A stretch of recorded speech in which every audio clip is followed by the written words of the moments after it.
Asko eta asko dira jaioterria utzi eta bizitza berri bat hasi dutenak beste herrialde batean. Askotariko istorio, amets eta erronkak dituzte guztiek eta debagoiena etxe bihurtu dutenen testigantzak jasoko ditugu handiko natartean. Gaurko atalean Guillermo Sanz dugu protagonista. Madrilen jaio zen 1987 eta 2008an etorri zen lehendabiziko aldiz Bergarara. San Martin jaietara hain zuzen ere. Orduan, ez zuen uste Bergaran bizitzen amaituko zuenik.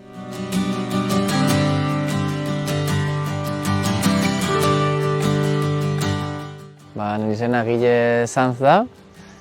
Madrilen jaio nintzen, 1987 urtean. Eta, bereziki nire gustokoak diren bezaletasunak, hein handi batean musika da. Bateria jolea naiz eta perkusionista. Eta kirola ez dakit zain beste, baina mendira jutia gustokoa daukat. Bergara etorri nintzen bizitzera 2010 urtean. Batez be, Bergarakoa da zan eta dan nire emaztea ezagutu nabalako. Eta, azkenean, bizitzera etorri nintzen, berakin egotearren. Eta eraberian, garai hartan saiatu nintzen Donostiako kontserbatorioan musikenen sartzen, sarbide probak izan ditu behin baino gehiagotan, azkenean ez naban lortu eta hemen geratu nintzen berdin. Bergara nengo aldiz etorri nintzen, zango nuke 2008ko San Martin jaixetarako. Nire emazteak beranduago izango sana gonbidatuta, ze berez nire arreba eta bera ezaguna ziren aldez aurretik, eta nahi bozu, nahiari etortzeko esaiozu, eta noia.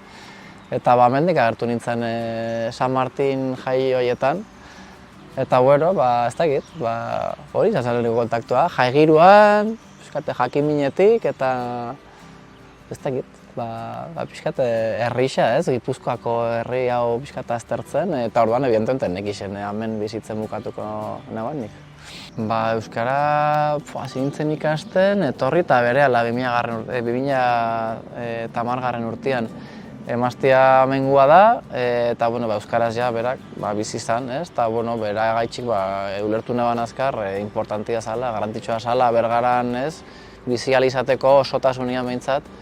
Euskara ikastea ezinbestekoa zala, hemengo gizartea ondo ulertzeko, Eta horretxik, segitxuan berehala buru belarri sartu nintzen, izen eman naban udal euskaltegi izan, eta urte desiente eman dute bertan ikasten, eta esango nuke ondio gaur egun ikasten jarraitzen dutela, nola baitz. Bergaratik gustatzen jat bereziki badauzkala txoko interesgarri batzuk eta politx batzuk, eta lasaixak, gustatzen adibidez Usondo parkea bera,